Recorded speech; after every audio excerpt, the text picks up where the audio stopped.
Halo teman-teman sekalian, kembali lagi di channel Creator Trading, yang dimana pada video kali ini saya akan menganalisa 3 saham. Untuk saham yang pertama yaitu Zebra Nusantara, lalu yang kedua UNTR, dan yang ketiga PNBS. Sebelum ke analisanya, saya ingin menginfokan sedikit dari aplikasi Stockbit, yang dimana untuk Stockbit akan menjalin kerjasama dengan Mahakarya Arta Sekuritas, yang dimana dengan adanya kerjasama ini, kita nanti sudah bisa bertransaksi langsung di aplikasi Stockbit. Nah, untuk selengkapnya, atau untuk mengetahui kelebihan dari Mahakarya Arta Sekuritas ini, teman-teman boleh melihat di kolom deskripsi. Dan teman-teman boleh mendaftarkan dengan link yang sudah saya taruh di kolom deskripsi tersebut. Supaya nanti teman-teman bisa mendapatkan salah satu reward yang bagus menurut saya, yaitu Stockbit Pro, jika teman-teman mendaftar dengan link yang sudah ada di deskripsi. Nah, untuk selengkapnya, boleh teman-teman lihat di kolom deskripsi. Nah, untuk analisanya, kita mulai dari Zebra Nusantara dulu, atau dengan kode ZBRA.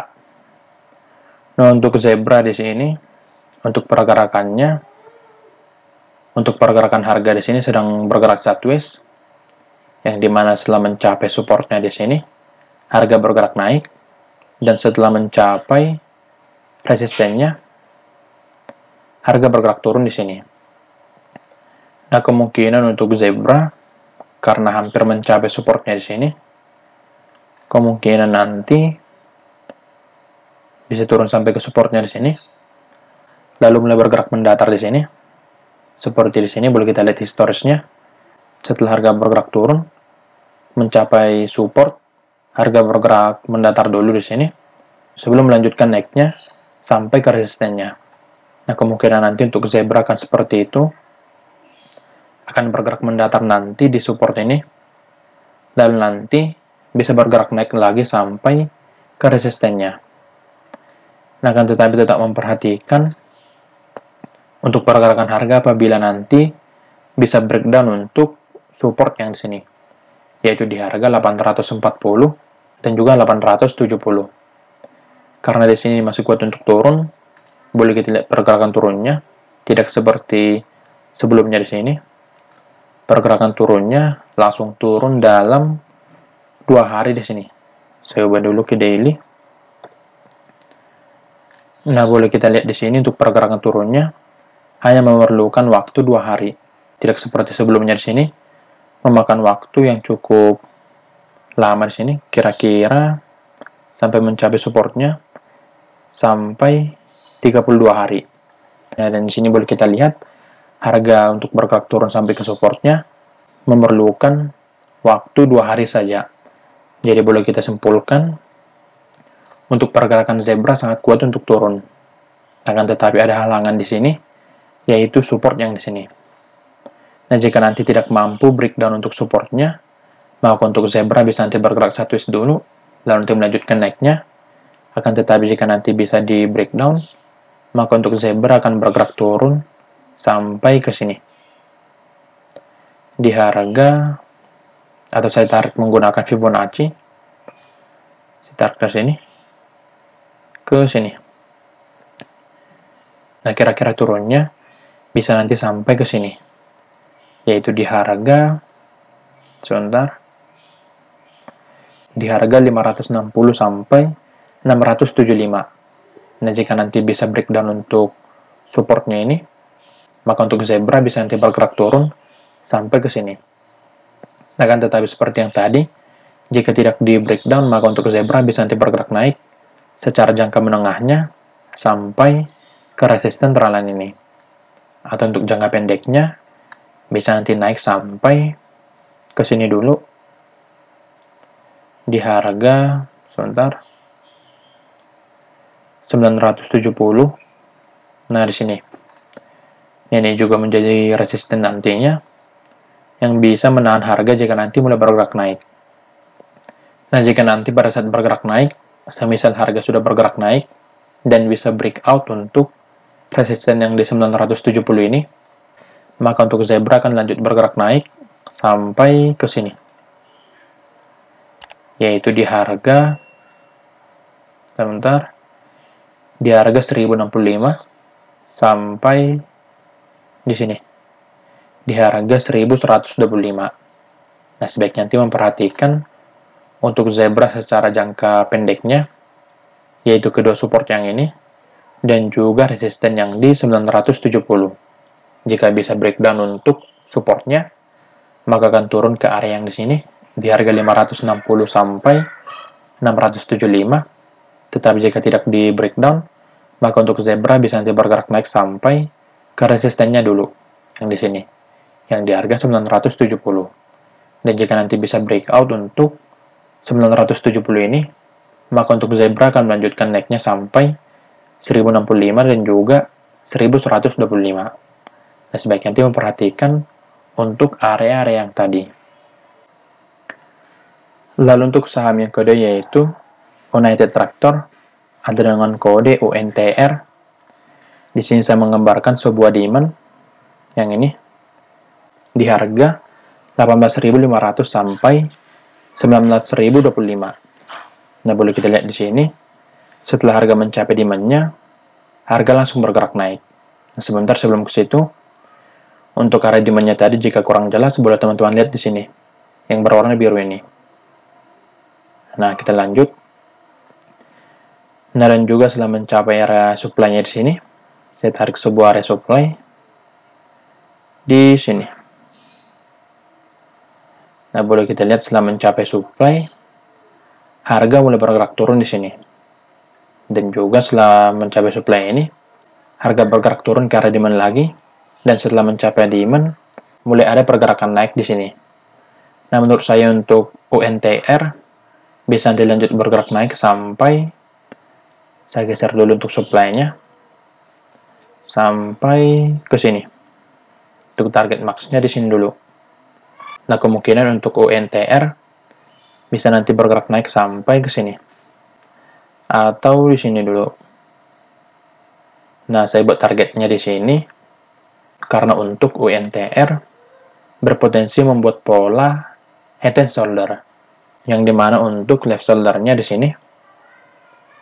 Lalu untuk head-nya di sini. Lalu untuk neck-nya ini, menurut saya akan membuat untuk right shoulder-nya. Nah, oleh karena itu, untuk UNTR, saya membuat target di sini dulu.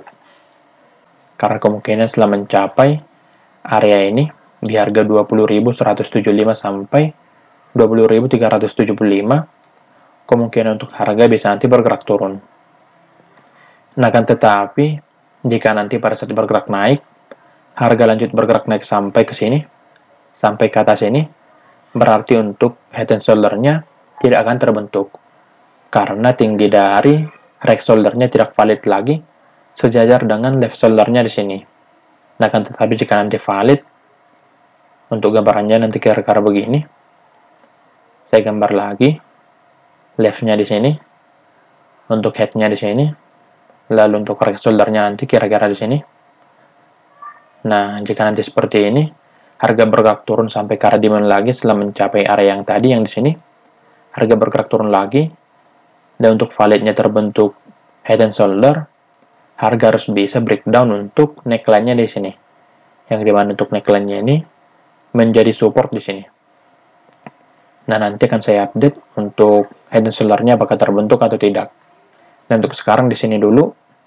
Nah, untuk UNTR sangat berkemungkinan naik nanti sampai ke sini dulu. Lalu setelah mencapai area ini, bisa nanti bergerak turun, atau nanti lanjut bergerak naik.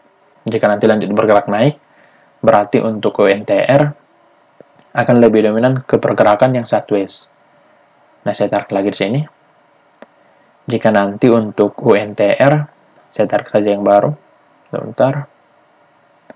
Jika nanti untuk UNTR bisa masuk ke area yang ini, dan tidak membuat shadows seperti ini. Ini sebenarnya masuk ke area ini, tapi membuat shadows. Nah, boleh kita lihat membuat shadows di sini. Jika nanti seperti itu, harga masuk ke sini tetapi membuat shadows, maka untuk head and shoulder-nya masih berpotensi terbentuk pada UNTR. Tetapi jika nanti harga masuk di sini untuk full candle seperti ini, berarti untuk head and shoulder-nya tidak akan terbentuk. Nah, secara di sini untuk pergerakan naiknya, yang di sini, harga harus bisa breakout dulu untuk resisten yang di sini, yaitu di harga 19.350. Jika nanti bisa breakout, maka untuk UNTR sangat berkemungkinan naik nanti sampai ke sini, ke area targetnya yang di sini. Nah, sebaiknya nanti memperhatikan untuk area demand, lalu resisten ini, dan juga untuk area targetnya yang di sini. Untuk harganya, boleh nanti teman-teman lihat di sebelah kanan ini. Lalu untuk saham yang ketiga yaitu Bank Panin Dubai Syariah. Boleh kita lihat di sini. Harga turun mencapai demand setelah breakdown untuk support trendline yang ini. Nah, saya ubah dulu warnanya. Yang warna kuning ini. Setelah di breakdown di sini, trennya dipatahkan. Waktu di sini dalam pergerakan uptrend, boleh kita lihat di sini setelah di breakdown, harga bergerak turun sampai ke area demand-nya. Jadi untuk sebuah trendline sangatlah penting untuk pergerakan harga. Dan di sini untuk harga sudah memasuki area demand, yang dimana setelah mencapai demand ini, harga mulai menandakan adanya rejection di sini. Setelah dicapainya demand, harga mulai bergerak naik. Akan tetapi kembali lagi ke area demand-nya ini. Masuk lagi ke area demand-nya. Nah, kemungkinan untuk PNBS bisa nanti lanjut bergerak naik sampai ke sini dulu. Yaitu di harga 118. Yang dimana harga ini menjadi resisten di sini. Nah, kemungkinan untuk PNBS bisa nanti bergerak naik ke situ. Nah, ke sini. Nah, untuk naiknya ini bisa terjadi dengan catatan harga tidak breakdown untuk support trendline ini yang berwarna putih dan juga area demand-nya. Nah, karena secara untuk tren besarnya di sini masih uptrend, maka untuk PNBS sangat berkemungkinan untuk bergerak naik. Nah, nanti bergerak naiknya ke sini dulu ke 118. Lalu nanti kemungkinan setelah mencapai 118 bisa lanjut bergerak naik atau nanti dipantulkan lagi ke bawah. Jika bisa di breakout untuk 118, maka untuk target next selanjutnya yaitu di sini. Yaitu di harga 129. Jika nanti bisa breakout yang di 118, maka untuk target naiknya bisa nanti di sini. Di 129. Nah, sebaiknya nanti teman-teman menggambarkan untuk support trendline. Nah, support trendline dari sini. Dan juga untuk area demand ini. Untuk area demand-nya di harga 103 sampai 113. Nah, saya taruh saja ke sini, yaitu di harga 103 sampai 111. Untuk area demand-nya di situ, untuk PNBS, dan untuk support trendline ini, boleh nanti teman-teman tarik dari bawah ini. Nah, supaya nanti teman-teman mengetahui apakah harga masih berada di atasnya, atau nanti sudah di breakdown. Jika masih berada di atasnya, untuk harga sangat berkemungkinan untuk naik, tetapi jika di bawahnya, akan melanjutkan turunnya sampai ke sini. Jika nanti bisa di breakdown, maka untuk PNBS bisa nanti bergerak turun sampai ke sini, yaitu di harga 90. Nah, sebaiknya nanti memperhatikan untuk area demand dan juga area support trendline yang tadi. Dan untuk lanjut bergerak naik seperti yang tadi, harga harus bisa breakout untuk resisten yang di 118. Sebaiknya nanti teman-teman menggambarkan atau menandai untuk area-area yang tadi. Nah, kira-kira begitu analisa dari ketiga saham yang tadi. Semoga analisanya bermanfaat dan juga perlu diketahui, analisa ini bertujuan untuk memberikan gambaran saja, bukan mengajak melakukan pembelian pada saham tertentu. Dan juga jangan lupa untuk cek deskripsi, supaya teman-teman lebih mengetahui apa info dari Stockbit yang tadi. Dan teman-teman juga boleh mendaftarkan dengan link yang sudah saya taruh di deskripsi. Sekian dari video ini, terima kasih.